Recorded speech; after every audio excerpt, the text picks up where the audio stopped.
Baik Ibu, ini pendampingan yang terakhir ya Bu ya. Jadi setelah saya dampingi Ibu dari kehamilan sampai nifas KF4 ini, kunjungan yang terakhir ya. Saya pinjam dulu ya Bu ya bukunya ya. Ibu Lailatul Ulfa ya. Ada keluhan nggak Bu sekarang? Alhamdulillah Nggak ada keluhan ya Bu ya. Sebelumnya Bu, ini untuk riwayat penyakit Bu, itu ada riwayat penyakit hipertensi, terus diabetes, asma, terus juga penyakit seperti jantung atau ginjal, nggak ada ya Bu ya. Untuk penyakit yang menularnya Bu, seperti HIV, terus hepatitis atau TBC ada nggak ada juga ya Bu ya. Ini kalau saya lihat di bukunya, ini ke anak yang pertama ya Bu ya. Kemarin lahirnya di puskesmas ya, lahirnya di puskesmas, terus jenis kelaminnya perempuan ya Bu ya. Terus berat badannya 3,3, tinggi badannya 47 cm. Kemarin pada saat persalinan ada keluhan atau ada penyakit ya Bu? Nggak ada ya Bu ya. Ini karena anak pertama sebelumnya Ibu pernah KB nggak Bu? Belum pernah ya. Nanti untuk rencana setelah masa nifas selesai Bu, Ibu ingin menggunakan KB apa? Belum pernah. Oh masih bingung ya Bu ya? Masih bingung. Saya tanya-tanya lagi ya Bu ya terkait pola pemenuhan kebutuhan sehari-harinya. Untuk pola nutrisinya Bu, Ibu makannya berapa kali sehari? Iya, soalnya kalau di Indonesia itu lapar terus ya Bu ya. Untuk minumnya Bu, biasanya dari pagi sampai sore 1,5 liter ya. Terus untuk buang air besarnya Bu atau buang air kecilnya ada keluhan ya? Nggak ada ya Bu ya. Untuk masalah hygiene kayak mandinya, Ibu mandinya sehari berapa kali? 2 kali. Terus untuk ganti dalamannya tuh seperti celana dalam itu biasanya ganti berapa kali? setiap pipis kali. Oh ganti Bu ya, jadi biar tetap kering juga gitu, biar nyaman. Terus untuk istirahatnya gimana Bu? Cukup Bu? Atau kalau misalnya kayak malam gitu kadang suka kebangun atau nyusuin Bu? Suka kebangun gitu. Untuk aktivitas fisiknya Bu, Ibu di rumah sehari-hari ini untuk pekerjaannya Ibu rumah tangga gitu ya. Itu di rumah sehari-hari untuk melakukan aktivitas di rumahnya itu masih dibantu atau bisa melakukan sendiri? Dibantu ya Bu ya. Untuk pola menyusuinya Bu, ini Bunda tadi untuk asinya gimana Bu? Lancar? Nggak ada keluhan ya Bu ya? Nggak ada keluhan. Ya, biasa sebelumnya untuk pola seksualnya Bu, itu udah melakukan hubungan seksual belum? Takut ya Bu ya soalnya ya masih Bu. Untuk kebiasaan yang merugikan Bu di rumah, suaminya merokok Bu? Ya merokok tapi di luar. Oh iya, berarti nggak ada urusan keluar. Baiknya kayak gitu ya Bu ya, menjaga jarak ya dari adiknya sama dari ibunya biar nggak terpapar asap pokoknya itu ya. Terus gimana Bu perasaannya saat ini? Seneng ya adiknya? Seneng banget ya Bu ya adiknya udah lahir, terus juga ibunya juga udah bisa beradaptasi ya Bu ya, dari yang sebelumnya ibu sama suami berdua doang, sekarang udah ada ketambahan adiknya jadi bertiga, jadinya udah mulai bisa beradaptasi ya. Suami sama keluarga juga mendukung ya Bu ya? Mendukung. Ini saya pensi dulu ya Bu.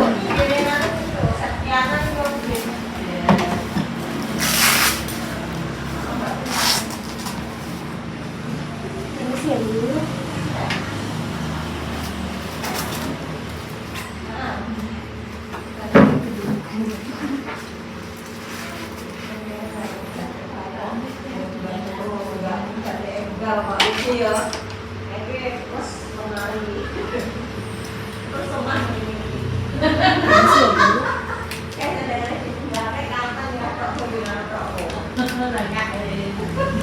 Normal ya Bu ya, 36,2.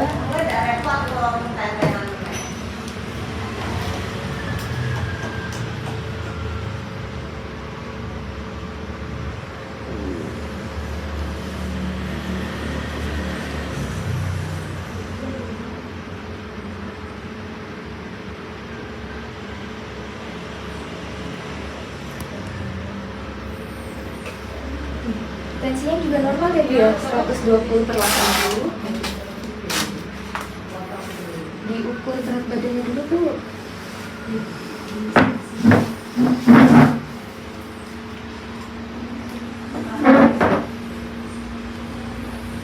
Berat badannya 49,4 ya Bu. Diukur minta turunnya dulu Bu. Permisi nih.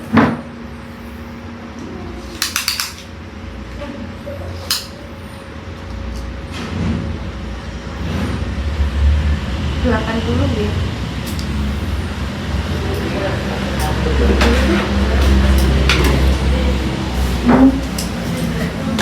Ini untuk tinggi badannya juga 147 ya Bu ya.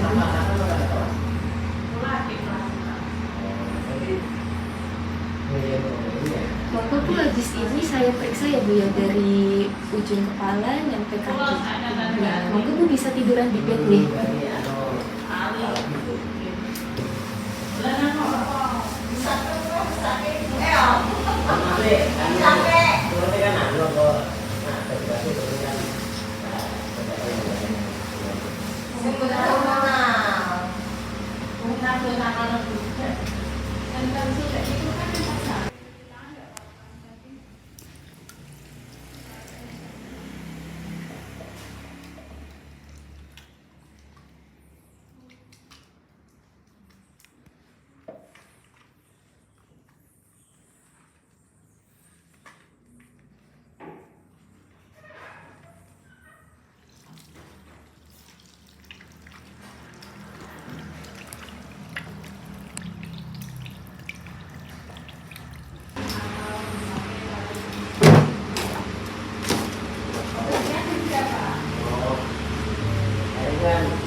Ini saya periksa ya dia. Ini permisi ya.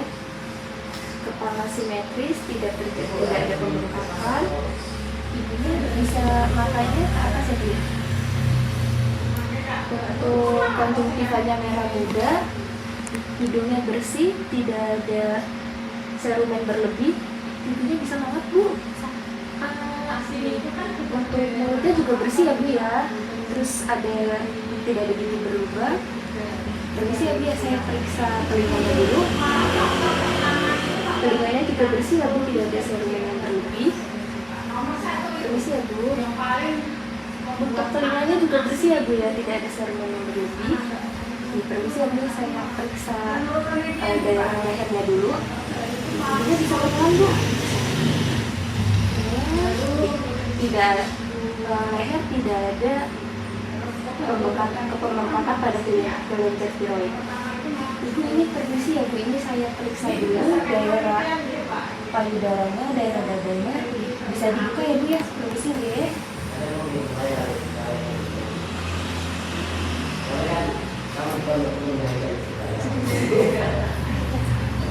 Dia untuk bagian payudaranya tidak ada pembengkakan ya Bu ya, tidak ada bendungan payudara, areolanya juga ada implementasi areola. Untuk asinya juga keluar lancar ya Bu ya, di ini lagi ya Bu ya. Untuk tangannya, bukunya juga bersih ya Bu, tidak ada pembengkakan. Bisa dia saya periksa bagian tadi. Aku tidak sakit. Bisa juga. Di sini ini untuk bagian perutnya juga tidak ada bekas operasi ya Bu ya. Terus untuk uterusnya, untuk TFU-nya tidak teraba. Terus itu saya periksa untuk perdarahan atau apa. Selanjutnya saya periksa untuk bagian area genitalnya ya Bu. Seperti melahirkan Bu untuk posisinya. Maaf ya Bu ya. Bagus ya Bu ya, ini yang nggak ada jahitan ya Bu ya. Untuk cairan yang keluar juga ini warna Bu. Warnanya putih kekuningan dia itu. Diuruskan lagi warnanya. Untuk kakinya juga tidak ada pembengkakan dan tidak ada varises ya Bu. Di samping Ibu. Duduk aja ya Bu ya.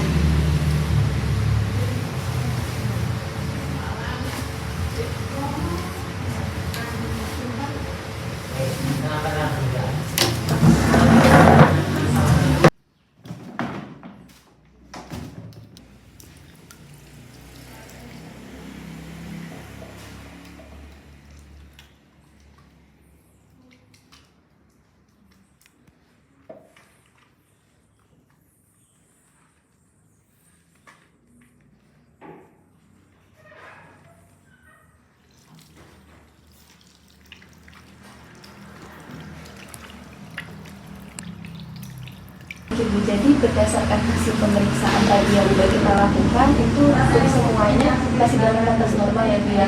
Tadi Ibu juga mengatakan untuk adiknya lahir bulan 11 Mei 2026 ya. Sekarang tanggal 27 Juni berarti usia adiknya sekitar 42 hari ya.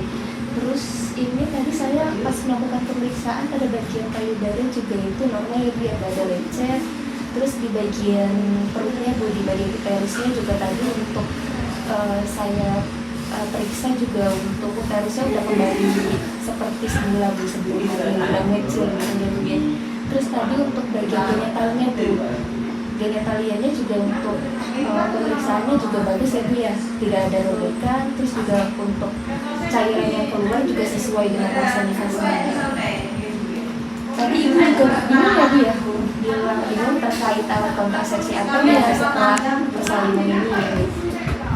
Jadi untuk KB Pasca kali ini itu adalah penggunaan alat kontrasepsi segera ya biasa setelah persalinan. Nah terus untuk manfaatnya itu sendiri yaitu dapat mencegah kehamilan, mencegah kehamilan yang tidak direncanakan. Terus juga bisa memberikan waktu untuk pemulihan ibu. Terus juga bisa menjaga kesehatan ibu.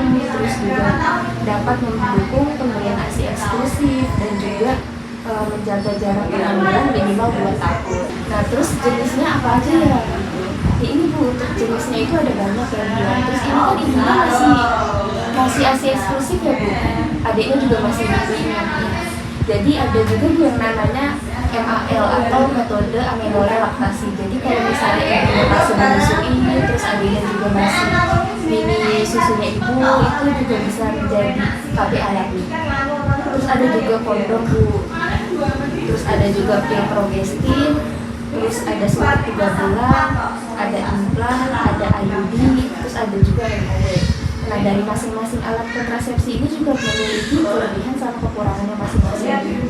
Untuk yang kondom ini sendiri untuk kelebihannya praktis, tapi untuk kekurangannya kadang kan juga suka takut ya Bu, kayak robek atau apa, jadi kayak untuk dia kurang nyaman juga ya. Terus untuk selanjutnya juga ada pil progestin. Kalau pil itu juga kadang suka lupa ya Bu ya. Kayak misal kemarin lupa, terus ini dari Indonesia kan untuk keamanannya juga takut ya. Terus untuk selanjutnya juga ada KB suntik 3 bulan. KB suntik 3 bulan, dia untuk kelebihannya tuh praktis. Tapi karena disuntik jadi ya disuntik jadi 13 kali. Terus selanjutnya ada implan. Implan ini juga praktis Bu. Jadi kan di pasarnya sekali, nanti untuk efektivitasnya bisa 3 tahun gitu. Terus selanjutnya juga ada IUD. IUD untuk efektivitasnya juga sudah 10 tahun. Jadi untuk implan sama IUD ini dia merupakan alat kontrasepsi jangka panjang. Terus untuk selanjutnya ada MOW. Tapi kalau MOW ini misalnya kan robekannya masih anaknya masih 1. Ini sebelumnya coba saya coba tanya lagi ya Bu, dia ada rencana untuk hamil lagi? Rencana ada, cuma masih jaga.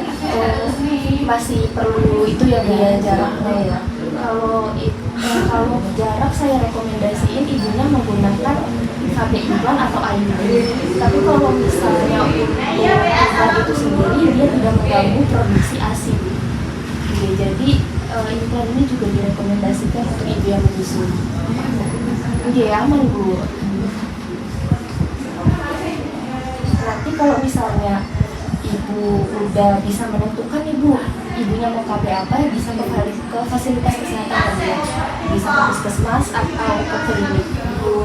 Biasanya di puskesmas juga ada KB gratis Bu, KB implan di puskesmas. Kalau misalnya KB gratis bisa.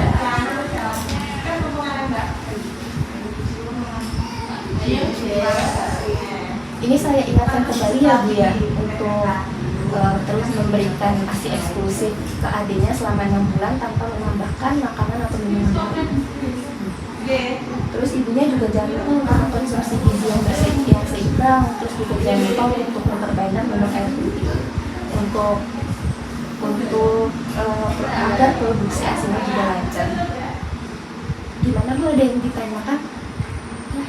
Nggak ada yang ditanyakan ya Bu. Kalau nggak ada yang ditanyakan, saya yang nanya ya Bu ya. Tadi kan saya udah menjelaskan terkait KB ya Bu ya. Terus KB yang aman untuk ibu menyusui itu apa Bu? Contohnya KB implan ya Bu ya. Baik Bu, benar ya Bu ya. Nah, kalau misalnya sudah tidak ada yang ingin ditanyakan lagi, saya cukupkan sampai hari ini ya Bu ya. Kurang lebih mohon maaf ya Bu ya. Terima kasih banyak Bu. Ini bukunya sama leafletnya dibawa aja Bu. Terima kasih. Terima kasih kembali Bu.